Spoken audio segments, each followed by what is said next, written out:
This panel. Welcome everybody. We're going to start off this discussion. We're just going to kick it off. We just spent a few minutes catching up. Hi, I'm Lawrence. I'm the author of My Dear Queen.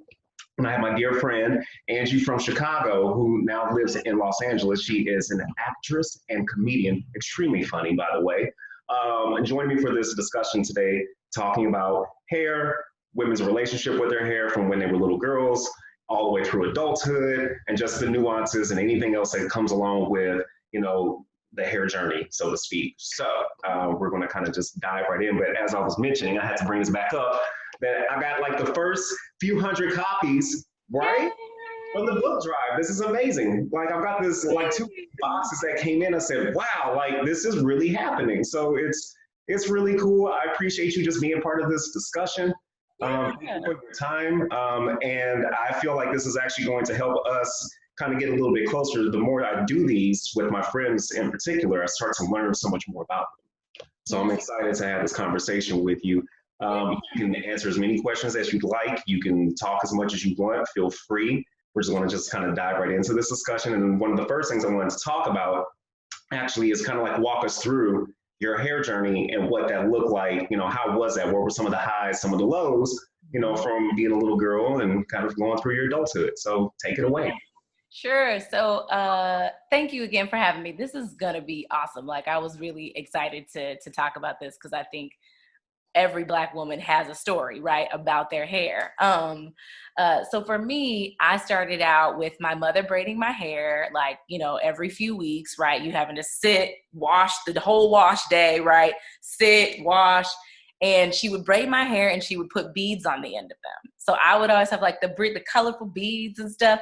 And I thought I was doing it until I got a little bit older and she was still letting me have them in my hair. And you know how you're like, yeah, you're like that like fifth grader who still got beads, right? You know what I mean? And so it's just like, and I don't think it was maybe it was like fourth grade, but still like I remember I used to joke with my mom as I got older. I was like, you know that game Heads Up, 7 Up? He used to be like, okay, and the person walk around, right? You could hear me coming. Oh. And so I was like, how come I never win this game? And so finally one of the kids was like, because we can hear you. And I was like, oh, that hurts. That hurts me. That hurts, right? That hurts. I always knew who it was, but now that you said that, yeah, it's like a giveaway. It's like a dead giveaway. So, we went from that to her pressing my hair, right, at home. And then, but that wasn't very often. She finally was like, okay, you're going to start going to the beauty shop with me. And so I would go to the shop with my mom, and that's like an all-day affair. You in there forever, but you're also like excited because you're like, ooh, I can get something from the vending machine, or we could order food. You know what I mean? Like it was kind of exciting, but it was also just like, oh my God, we're gonna be here forever because I got to get my hair done and she got to get her hair done, and all these people, right? All-day venture. That's what that is. All-day adventure. And so for me, it was cool, but also like I hated it because. So I dreaded getting perms, but it was like my mom's what was like, that was the thing. It was like, this is how you maintain your hair and like make it manageable. So she would make me get perms, and like for me, I would hate them because they would burn. Like for me, they would burn, and it was because like I would scratch a little bit, right? Or I would be I played sports, and so it was like I definitely was sweating, right? And so that when you get a perm, it's just a no-go, right? It just is gonna burn. Well, we'll walk through, and I'm sorry to cut you off, but kind of walk through the perm process, because I'm pretty sure there's some people out there like, well, what's the big deal about a perm? Like, why does it burn? Like, can you? Because it's because it's being put, so it's a chemical that's used to straighten your hair. So to take these curls and make them straighter, to make it manageable. And for some beauticians, they're also putting it close to your scalp. Which it really is supposed to be to straighten the hair. I understand we want to get at this root, but like it's just not always the thing, right? And so for me, it can burn if it is too close to your scalp, or if your scalp is open. Like if you've been scratching, like they would say to us, don't scratch, because that opens the pores in your scalp. And so if you've been scratching and then they put those chemicals on your hair, it's going to burn. And so, or if it's just on there too long, things like that will cause chemical burns. and scarring on your scalp. Yeah. And so for me, one time I remember that my mom's beautician, God bless her, just didn't want to take it off, right? Because they always used to be looking at me like, Angela, it doesn't burn that bad. Like, you've been scratching. It's fine. We got to leave it on a little bit longer, right? That's legit. Because kids are always like, it burns. And it's like, does it really? You know what I mean? Like, they always were thinking it was crying wolf. But it's like, it's a chemical. Just listen to the child, right? So this one time, she didn't take it off soon enough. And I legit, like, had burns in my scalp, like, patches of hair missing. Like, it was very bad. And so my mom was like, okay, you don't, and I was like, I told you I don't want to get perms anymore, or at least don't want to go to this shop anymore. Like, I'd rather go to a different shop. And so my mom found me a different shop. At what age was this? I think this was like 12 or 10 or something like that. Like, it was definitely like post beads and braids. Exactly. It was past that. And it was like, because I started going to this other shop when I was in middle school. So that's why I'm just like, yeah. So it was like right before middle school. And yeah, like right before middle school. And so I started going to this other shop, and I love that shop because it was just like, okay, you sit there and you pick a picture out of the magazine, and they do their best to like do this style for you. So I just thought I was so cool in like 7th or 8th grade, being like, and now I'm going to get this, right? Yeah. And I went to that same. Do they do that anymore? I feel like we're dating ourselves because I'm relating to you, even though I'm a black woman. I definitely have gone to the beautician with my mother. And I remember looking up on the wall and seeing number 7 or number 10. Yep. That's exactly it. Or looking through. Is that a thing still? It's probably not. I mean, you know what the new version of that is? IG and Pinterest. That's literally what the new version of that is. It's someone being like, I saw this on Pinterest. Can you do this? That's basically what you would do, right? Or I saw this on IG and I really want that style. And then and now it's amazing because it's like, okay, the YouTuber is now giving you where to get the hair, who did it. Like, you know what I mean? Like all of that, as opposed to you were like, here's this picture out of Hype magazine. Can you do this? Kids got it so lucky these days. They really do. They really do. Y'all are welcome for the old ones. We gave that to you. Right, we gave that to you. Y'all didn't have to go through dial-up and none of this stuff we did. Now, so I met you obviously in college. Like right before getting into college, what was the hair journey like? At least going through high school, moving into being a young lady, and all of that. Mm-hmm. So in high school, that's when I started to discover like weave and like micro braids and things like that. And I had a couple friends in high school who could do those. So I was still going to that same salon that I told you about that I loved, but I would every once in a while like let a friend braid my hair and let a friend put some weave in my hair. But it wasn't until college that I really learned how to do my own hair. So I can be very honest about that. It was like I just didn't really know how to do my own hair because I had always gone to the shop or had it braided or had somebody else do it. And so I remember in college, I don't remember who it was. It was either Sheena or Alessandra, who both or maybe it was Erica. I don't know. One of them definitely showed me how to use a flat iron. I just can't remember which one of them it was. Probably Sheena. Huh? Probably Sheena. I was gonna say, I think it might have been Sheena, but I really don't remember because all of them have done stuff like that for me where I'm just like, I don't know how to do this, you know how to do this. Yeah, I remember finally learning how to flat iron my own hair in college. And so that was like, okay. And then there was a couple salons like near us, right? That like I went to a couple times to get my hair straightened or to get perms. And then we definitely had a lovely friend named Naze. I don't know if you remember Naze, but Naze braided all of our hair. Like would do actually like when I wanted like micros or something like that. So I've kind of done it all. Like I've literally had like braids, faux locks, you know, worn my own natural curly hair. I stopped getting perms after college. And went natural like mid-20s. But I've pretty much worn my hair in like a variety of ways. So when you met me, mostly it was like my natural hair, but like there were probably a few times I had braids or had weave in college. Interesting. Now, okay, so you've definitely had a lot of range because when I have this conversation with other women, you know, it's either very like specific, and they've had kind of like one style, or yeah, they've had a lot of range as well, especially from being a little girl.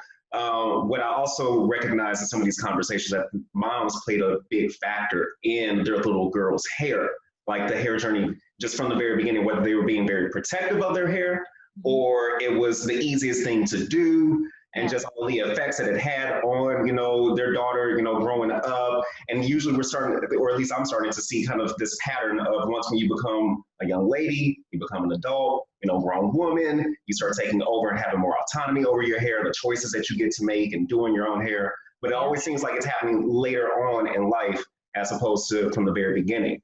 So I guess one of the questions I have is, as a little girl, did you have any books or poems or anything like that that you could read that talked or spoke to you about, you know, just wearing your hair naturally? Or because we see things like Hair Love, which is out now. We see a lot of new content, which is awesome. I think that's incredible.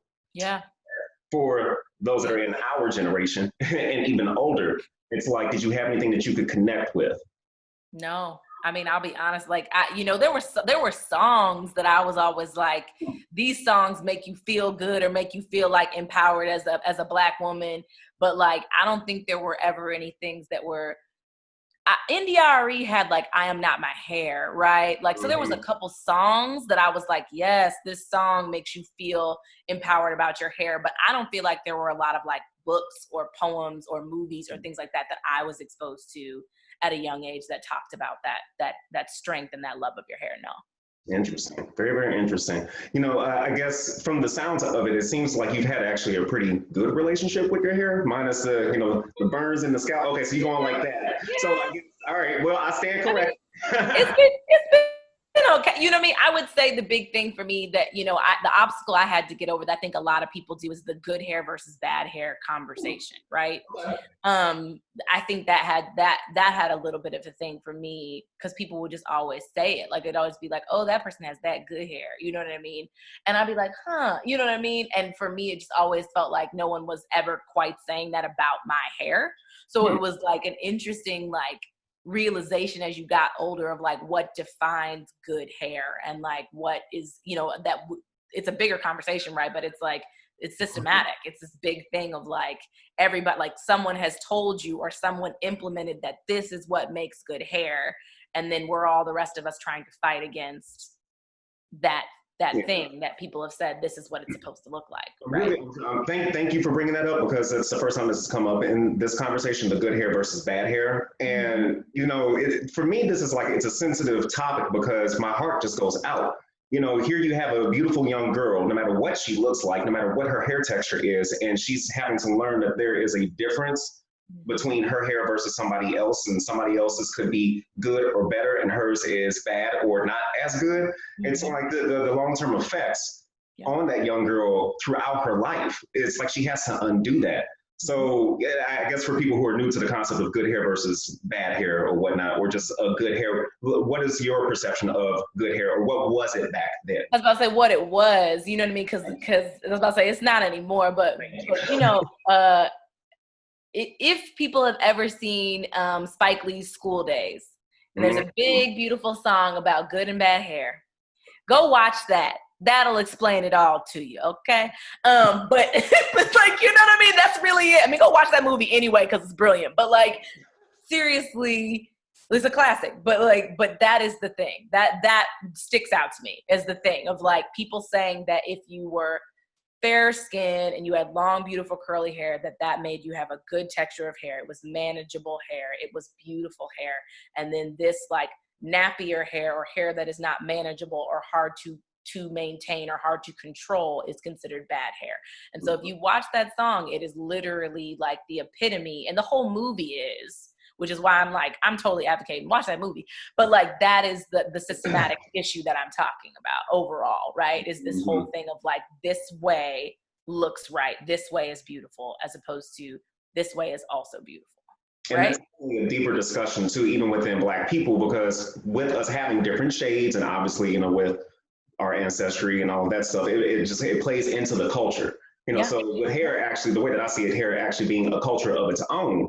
It's yeah. kind of like, why do we have to have this internal battle within our own culture to determine who is better than the other person? And it's so unfair. It's It's so completely.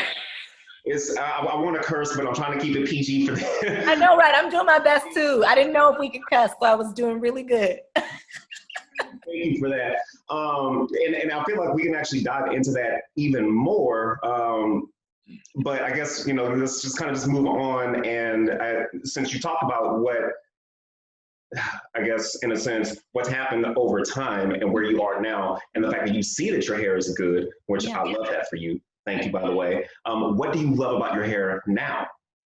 Woo! I mean, I think the thing I love about my hair now is just that even in its natural state, like I used to leave like, oh, my curls just don't know, but I just found the right product. You know what I mean? And I think that's like the trial by fire thing. And you might have heard it from some women of just like knowing somebody's like, ooh, this is the great product for me. And then you try and that product don't work for you. And so it's like discovering the products that work for me that make my hair feel good, that make my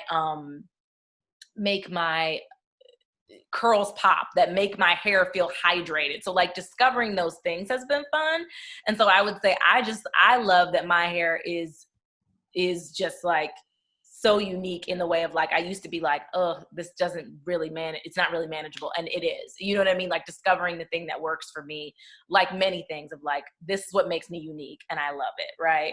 I also just I love, somebody was saying this to me the other day. It was a Black man. And he was talking about how Black women, he's like, y'all really can just do whatever y'all want with your hair. And that y'all always look good. Like, and not everybody can say that. Like not every, not discriminated, but not every race can say that. Not, you know what I mean? Like not every gender or not, non-conform, like not everyone can say that. And so it's this thing of being like, oh, wow, Black women can. So like, that's the thing I love about my hair is that I'm going to braid my hair up this week and literally I'm going to look completely different and it's still going to vibe and I'm still going to feel wonderful and I'm still going to be like, I'm cute. Right. So I love that about my hair, that I can switch it up, that I can do that. And it still looks beautiful and it's still me and still like brings something fresh and new and like keeps people on their toes. Like I had a hairdresser, her name was Donna Marie, shouting her out, the best in Chicago. Y'all should go to her. She used to say when we would change my hair up, she'd be like, tell people, don't try to keep up, just stay in your lane.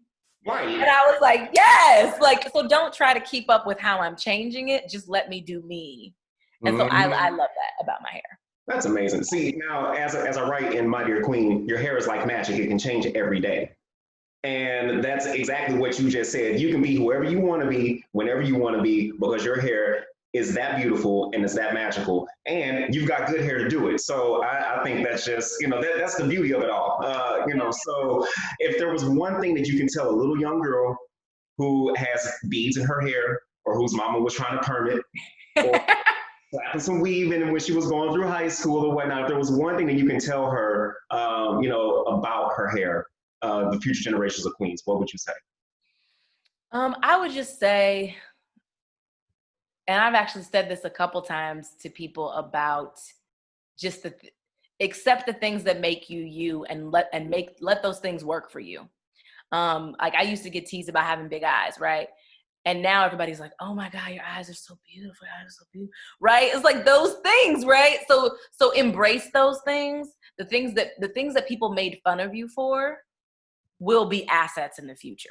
So just know that like embrace those things, love those things, find what's unique about you and your hair and love it and work with it because it will serve you.